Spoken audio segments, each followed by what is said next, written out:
My mother-in-law told my daughter that I was not her real mother because I was a stepmother. My daughter was 6 years old. My name is Karen. I am 38 years old. I live in Dallas, Texas, and 2 years ago my mother-in-law sat down with my 6-year-old daughter and told her that I was not her real mother. My daughter came to find me in the kitchen afterward and asked me if I was her real mom. She was 6 years old. She had known me as her mother since she was 2. I had adopted her legally when she was 4. I was her real mother in every legal and practical and emotional sense that existed, and my mother-in-law had sat down with a 6-year-old child and introduced a doubt that a 6-year-old child did not have the framework to process. My husband's name is Michael. He had been widowed when our daughter Emma was 18 months old. Emma's biological mother had passed away from an illness, and Michael had been raising Emma alone for 8 months when we met. I had been part of Emma's life since she was 2 and had been her mother in every functional sense since she was 3, and had completed a legal adoption when she was 4 with Michael's full support and Emma's enthusiastic participation. She had worn a dress to the courthouse and had told everyone she saw that she was getting a new mom today. My mother-in-law's name is Beverly. She is 67 years old, and she had never fully accepted my role in Emma's life in ways that I had managed for 4 years with the patience of someone who understood that Beverly had lost her son's first wife, and that grief does not always take rational forms. I had not managed for Beverly to sit down with my daughter and tell her something that was designed to create distance between Emma and me.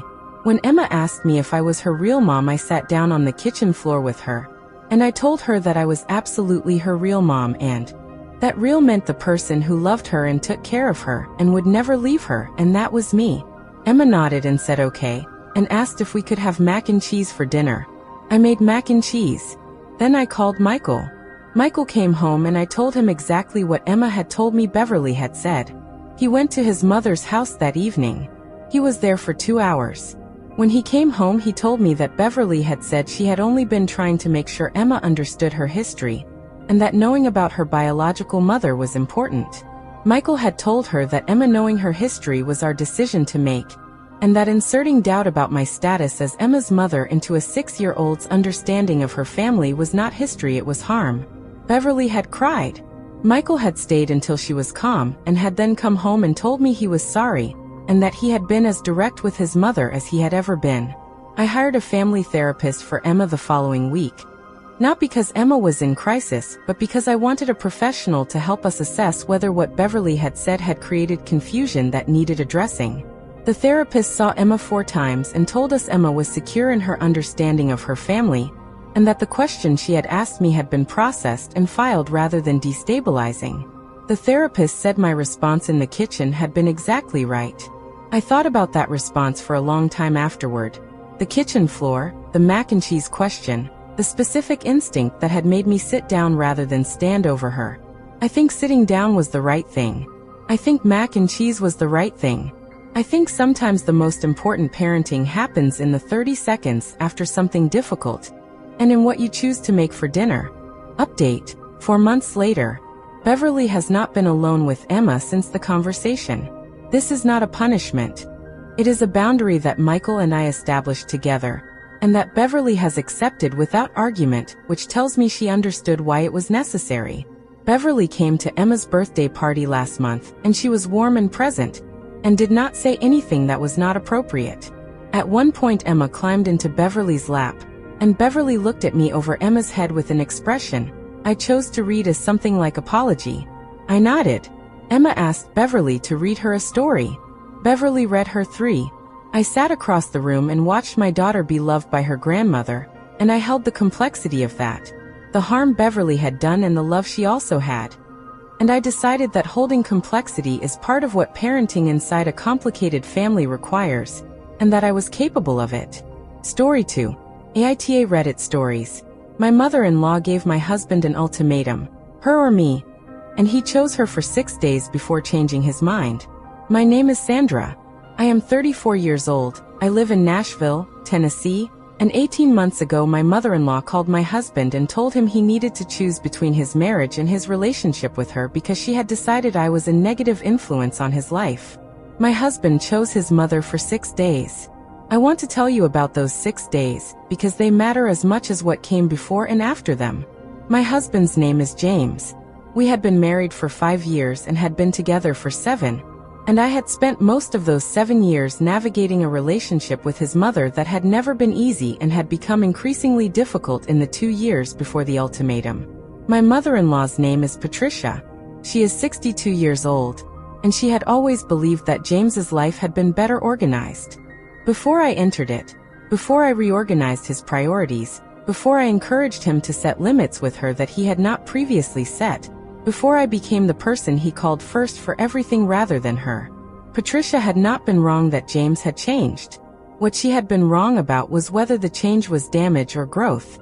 James had been a man who had difficulty saying no to his mother before we met.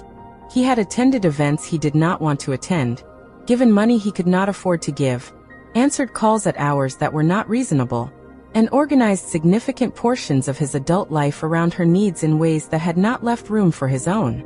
Over 7 years of being with me, James had slowly built a different relationship with his own priorities.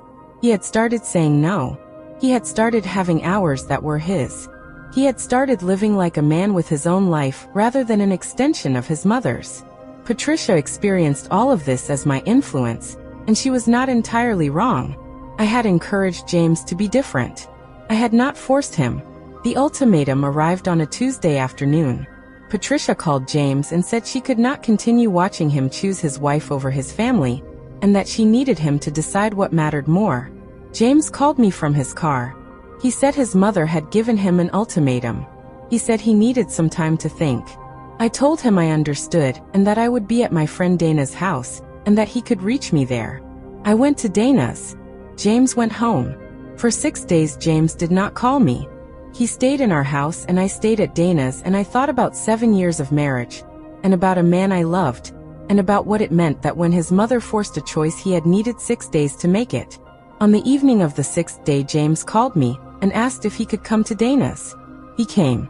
He sat across from me in Dana's living room, and he said he had spent 6 days trying to find a version of the situation in which he did not have to choose and had not been able to find one, and that when he had finally accepted that the choice was real he had understood what the answer was, and that the answer was me. He said he was sorry it had taken 6 days. He said the 6 days had not been about the choice. He had known the answer. They had been about grief. He had been grieving the version of his relationship with his mother that he had hoped was still possible, and the 6 days had been the time it took to understand it was not. I went home with James that evening. We called Patricia the following morning together. James told his mother that he had made his choice and that he was not going to revisit it, and that he hoped she was willing to build a different kind of relationship with both of us going forward on terms that respected his marriage.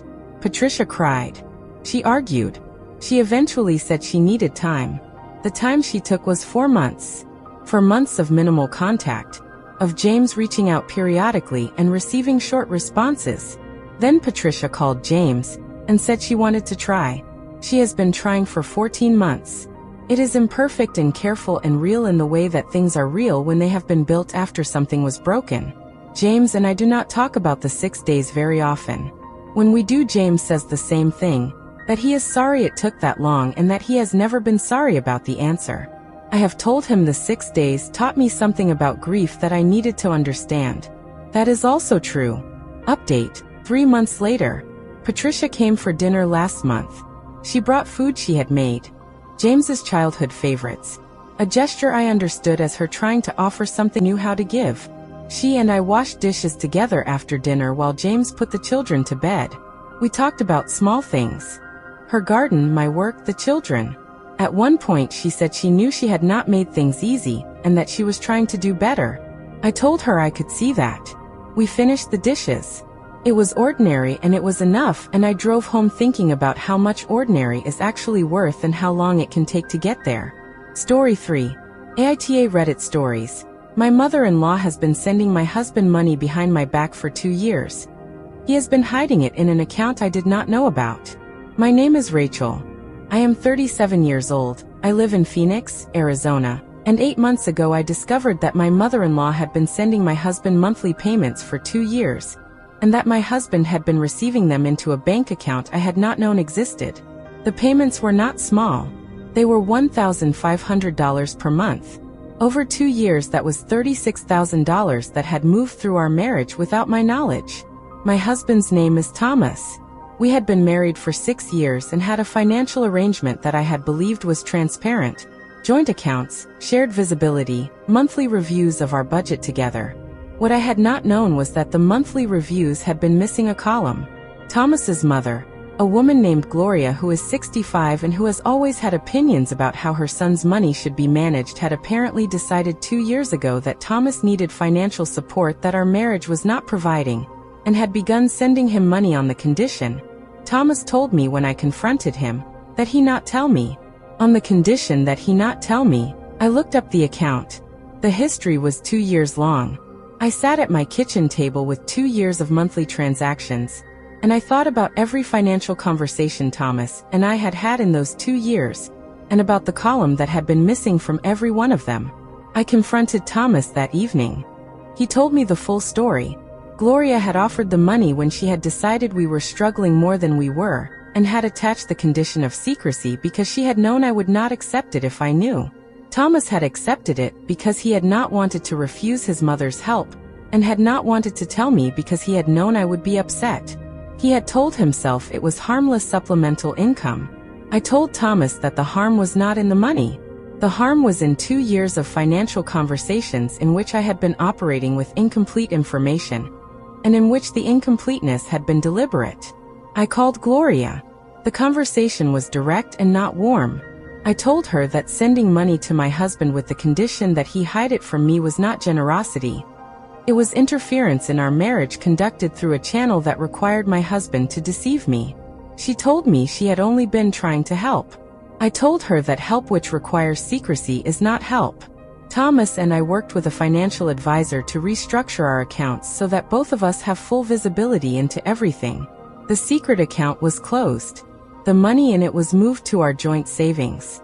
Gloria has not sent money since the conversation. Thomas is in individual therapy working on the specific pattern, pleasing his mother at the cost of honesty with me, that had made 2 years of secret payments possible. We are in couples therapy working on what I need in terms of financial transparency, and what Thomas needs in terms of feeling able to tell me difficult things. The therapist says both of those are the same conversation looked at from different direction. I think she is right. Update, 4 months later. Thomas showed me a message he had drafted to his mother last month before he sent it. He had written it himself without discussing it with me first, and had wanted me to see it before it went. The message told Gloria that he had been doing work in therapy that had helped him understand why he had agreed to the secrecy, and that he wanted her to know he would not agree to anything like it again, not because I had asked him to say so, but because he understood now that agreeing to it had been a failure of honesty toward me that he was not willing to repeat. He sent it after I read it. Gloria responded with a brief message that said she understood. Thomas showed me her response too. I told him that showing me both messages was exactly the kind of transparency I had needed, and that I noticed it and appreciated it. He said he was practicing. I told him practice was the right word, and that he was doing it well. Story 4. AITA Reddit Stories. My mother-in-law planned a vacation for our family without asking us. We found out when she sent us the itinerary. My name is Christine. I am 36 years old. I live in Seattle, Washington, and 10 months ago my mother-in-law sent my husband and me a detailed 7-day vacation itinerary for a trip to Florida that she had booked, paid for, and scheduled for a period that conflicted with my daughter's school play, my husband's work obligations, and my own previously scheduled medical appointment. She had booked flights, hotels, and activities for 4 people, herself, my husband, me, and our daughter, without asking whether the dates worked, whether we wanted to go, or whether Florida in July was something we had any interest in. The itinerary arrived by email on a Tuesday afternoon with a subject line that said surprise family vacation, and a note at the top that said she hoped we were as excited as she was. My husband's name is Kevin and his mother's name is Margaret, and Margaret is 64 years old, and she has a long history of deciding what would be good for her family, and implementing those decisions without consultation because she has always experienced consultation as an obstacle to generosity, rather than a component of it. I want to be fair to Margaret. She had spent real money. She had genuine intention. She was excited. I also want to be accurate about what she had done, which was plan and book a 7-day trip for 4 people, including 2 adults with their own schedules, and a child with school commitments, without asking a single one of them whether any of it worked. Kevin called his mother. The call lasted 40 minutes and covered the school play, which Margaret had not known about, Kevin's work obligation, which she had assumed he could reschedule, and my medical appointment, which she had not known about, and which could not be moved. Margaret's initial response was that things could be rearranged and that a vacation was more important than a school play. I want to stop on that sentence. A vacation was more important than a school play. Our daughter had been rehearsing for 3 months. She had a speaking part. She had told everyone she knew that her parents were coming. Margaret had decided a vacation she had planned without asking was more important than something our daughter had been working toward. Kevin told his mother that we could not go during those dates, and that we appreciated the thought, and that if she wanted to plan a trip with us in the future, the way to do it was to ask first. Margaret was upset. She said she had spent significant money. Kevin said he was sorry about the money and that the dates did not work, and that this was a situation that could have been avoided by a conversation before the booking. Margaret said she had wanted it to be a surprise. Kevin said that surprises involving other people's schedules required coordination, rather than assumption. Margaret canceled the trip and received partial refunds. She did not speak to Kevin directly for 3 weeks. When she came back, she was quieter about it than I had expected, not apologetic exactly, but quieter. She said she had thought about what Kevin had said and that she understood she should have asked. She has asked before acting twice since then. Both times I have said yes to what she was offering because what she was offering was reasonable, and because yes feels different when it is a real yes rather than a response to a fait accompli. Update 3 months later. Margaret asked last month if she could take our daughter to a local art class for a Saturday, just the 2 of them, an activity she had found and thought our daughter would enjoy. She texted me directly to ask. She included the name of the class, the address, the time, and a link to the class description. She said she wanted to make sure it was something we were comfortable with before she mentioned it to our daughter. I read the text twice. Then I texted back yes, and thank you for asking. Our daughter went to the art class. She came home with a painting she had made and had written Grandma and me on the back. She showed it to me and then to Kevin, and then asked if we could hang it in the living room. We hung it in the living room. Margaret came for dinner the following Sunday and saw the painting and looked at it for a long time. I watched her look at it. I did not say anything. Some things are better received in silence than in words.